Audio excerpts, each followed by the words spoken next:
खबर वह नहीं है जो चकाचौंध में दिखाई जा रही है, बल्कि खबर वह है जिसे अंधेरे में छुपाई जा रही है। एसएस साहब, आपसे बिहार के शिक्षक का कुछ ज्वलंत सवाल है, जिसका जवाब आप देते तो ज्यादा बेहतर होता। नमस्कार, संजीव समीर ऑफिशियल में आप सभी का हार्दिक स्वागत है। मैं हूं संजीव समीर। आज के वीडियो में एसएस सिद्धार्थ साहब से शिक्षकों का कुछ ज्वलंत प्रश्न है, जिसके बारे में लोगों को पता नहीं है। आप उसे जानेंगे तो आपके पैरों तले की जमीन खिसक जाएगी। सवाल यह है कि विद्यालय का जांच के नाम पर वीडियो बनाकर सोशल मीडिया में वायरल करना क्या उचित है? अगर हां, तो बिहार के तमाम कार्यालयों में यह व्यवस्था क्यों नहीं है? क्यों सिर्फ शिक्षा विभाग पर ही प्रश्न खड़ा करने का काम किया जा रहा है? शिक्षकों पर प्रश्न खड़ा करने का काम किया जा रहा है। सिर्फ शिक्षकों की जांच क्यों? क्या अन्य विभाग में कर्मचारी ईमानदार हो गए हैं या फिर राजा हरिश्चंद्र के औलाद हो गए हैं? कि चेकिंग से पूर्व पहले क्या शिक्षकों को डाटा उपलब्ध करा दिया गया है? अगर नहीं, तो सरकारी काम के लिए सरकारी डाटा क्यों नहीं? क्या सरकार कंगाल हो गई है? क्या शिक्षकों के डाटा और उनके मोबाइल से काम लिया जाएगा? क्या शिक्षकों को समय पर वेतन मिलता है? क्या शिक्षकों का दरबार लगाने की बात जो आपने की थी, आज तक शिक्षकों का दरबार क्यों नहीं लगा? क्या शिक्षकों की समस्या से आपको कोई लेना देना नहीं है? क्या कभी शिक्षकों की समस्या जानने का आपने प्रयास किया है? अगर नहीं, तो फिर ऑनलाइन वीडियो कॉन्फ्रेंसिंग के जरिए सिर्फ विद्यालयों को जांचने का क्या औचित्य है? क्या शिक्षा विभाग सिर्फ रिसर्च विभाग बनकर रह गया है? क्या बिना रिश्वत के शिक्षा विभाग के कार्यालयों में काम होता है? तो फिर उसका जांच क्यों नहीं हो रहा है? क्या आम जनता से आपने पूछा है कि उनका काम कैसे विभिन्न विभागों में बिना घूस के नहीं हो पाता है? उसके बारे में क्या आपने जानकारी ली है? अगर नहीं, तो यह समझा जाए कि ये 2025 के चुनाव की एक अहम तैयारी है, जिसमें शिक्षकों को बदनाम करके, शिक्षकों के खिलाफ मुहिम चला करके जो आम जनता का वोट है उसे हासिल करना चाह रहे हैं।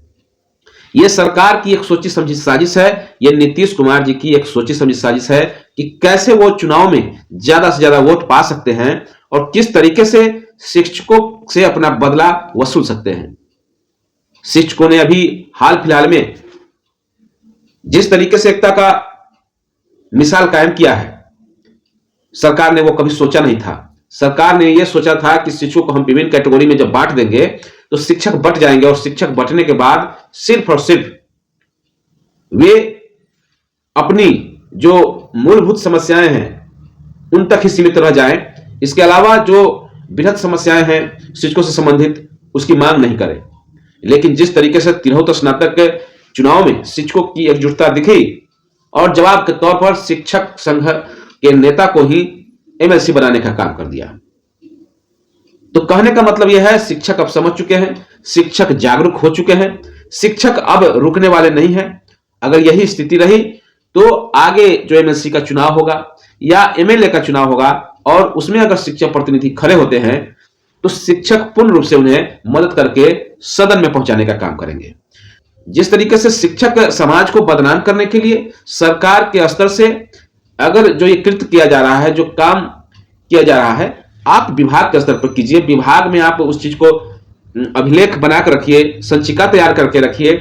आप विभाग के स्तर से उसकी वीडियो रिकॉर्डिंग करके आप उसको रखिए, इसके लिए कोई दिक्कत नहीं है। लेकिन उससे सोशल मीडिया में वायरल करके आप अपने आप को हीरो साबित करना चाहते हैं और अन्य विभागों में किस तरीके से लूट मची हुई है, यह इसका कोई न पूछने वाला है, न कोई इसको जानने वाला है, न इस पर कोई सवाल करने वाला है। लेकिन जिस तरीके से अब जो बातें सामने निकल के आ रही हैं, जिस तरीके से घोटाले सामने निकल के आ रहे हैं, तो यह अब रुकने वाला नहीं है। सवाल आपसे लोग पूछेंगे ही।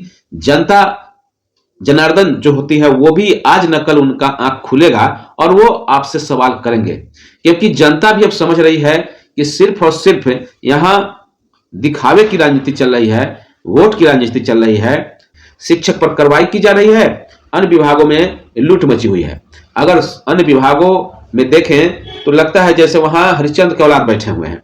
तो अगर हरिश्चंद्र के औलाद वहां अगर बैठे हैं तो उसकी भी वीडियो बनाया जाए और उस वीडियो को भी सोशल मीडिया में शेयर किया जाए, क्योंकि सिर्फ शिक्षा व्यवस्था को आप चाहते हैं पटरी पर लाना और अन्य विभाग कहा जाएगा, तो शिक्षा विभाग को पटरी पर लाना उचित है। बिल्कुल लाइए, इसमें हम सब लोग का सहयोग होगा। जितने भी लोग हैं वो सारे लोग सहयोग करेंगे। लेकिन सिर्फ शिक्षकों को बदनाम करने के लिए, हालांकि इस शिक्षक को बदनाम करने की साजिश के तहत कुछ काम उल्टा भी हो गया। जब 20 साल से बिहार के मुख्यमंत्री नीतीश कुमार जी हैं, तो फिर बिहार की शिक्षा व्यवस्था पटरी पर अगर नहीं आई है तो उसके जिम्मेदार सीधे तौर से मुख्यमंत्री जी होंगे, क्योंकि किसी भी काम का जो मुखिया होता है उनको इस चीज का जब श्रेय लेते हैं कि हमारे बच्चे का रिजल्ट अच्छा आया है तो बिहार सरकार श्रेय लेती है। तो फिर शिक्षा व्यवस्था अगर खराब है या आज तक भौतिक रूप से विद्यालयों में सुविधाएं उपलब्ध नहीं हो पाई हैं, विद्यालयों में आज तक अगर बेंच डेस्क नहीं पहुंच पाया है, तो इसका जिम्मेवार कौन है? साफ तौर से मुख्यमंत्री जी हैं। और रही बात शिक्षकों की कमी की, तो शिक्षकों से बार बार आप लोगों ने नियोजित शिक्षक कह करके अपमानित करने का काम किया, नियोजित शिक्षकों से बार बार आपने परीक्षा लेने का काम किया और हर बार अन्य शिक्षकों से नियोजित शिक्षकों को कमतर नापने का काम किया। अभी बीपीएससी से जो बहाल हुए उससे भी कमतर नापने का काम किया। और जब शिक्षक राजकर्मी की मांग करते हैं तो आप उसमें खामी निकाल देते हैं, और इन खामियों को जब पाटने की बात आती है तो आप कहते हैं कि परीक्षा दीजिए तभी आपको हम राजकर्मी घोषित करेंगे, परीक्षा दीजिए तो आपको हम प्रमोशन करेंगे, परीक्षा दीजिए तो ये करेंगे। कहने का मतलब हर चीज में आप कुछ ना कुछ पेच डाल देते हैं, और उस पेच से भी शिक्षक सहर्ष ही बाहर निकल जाते हैं। बाहर निकल करके आपसे फिर से वो सवाल करते हैं, क्योंकि जिस तरीके से शिक्षा विभाग के अंदर जितने सारे पेच फंसाए गए हैं, उन पेचों से बाहर निकलने के लिए शिक्षक हर समय प्रयासरत होते हैं, क्योंकि शिक्षक समाज का आईना ही नहीं, इस राष्ट्र के राष्ट्र निर्माता है। और राष्ट्र निर्माता होने के नाते जो भी उनका फर्ज बनता है वो पूरा करते हैं। आपके जो सीमित संसाधन है उस संसाधन के अंतर्गत वो काम करते हैं, सीमित संसाधन में रहते हुए आपके हर आदेश को मानते हैं। अब ऐसे ही समझ सकते हैं कि एक तो शिक्षकों का वेतन कम है और उस पर शिक्षक का डाटा इस्तेमाल किया जा रहा है। बिहार सरकार कह रही है कि हम हाजिरी प्रत्येक दिन ऑनलाइन ही लेंगे।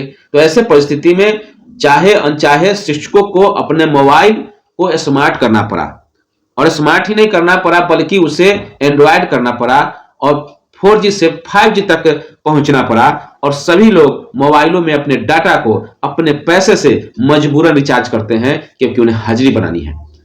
चलो ये मान लिया जाए कि हाजिरी बनाने का काम शुरू हो गया, हाजिरी बनाया भी जा रहा है, जबकि अन्य विभागों में इस तरीके की कोई सुविधा नहीं है। अन्य विभाग में थंब इंप्रेशन से हाजिरी बनती है, वो व्यवस्था स्कूलों में लागू होनी चाहिए थी, वो नहीं हुआ।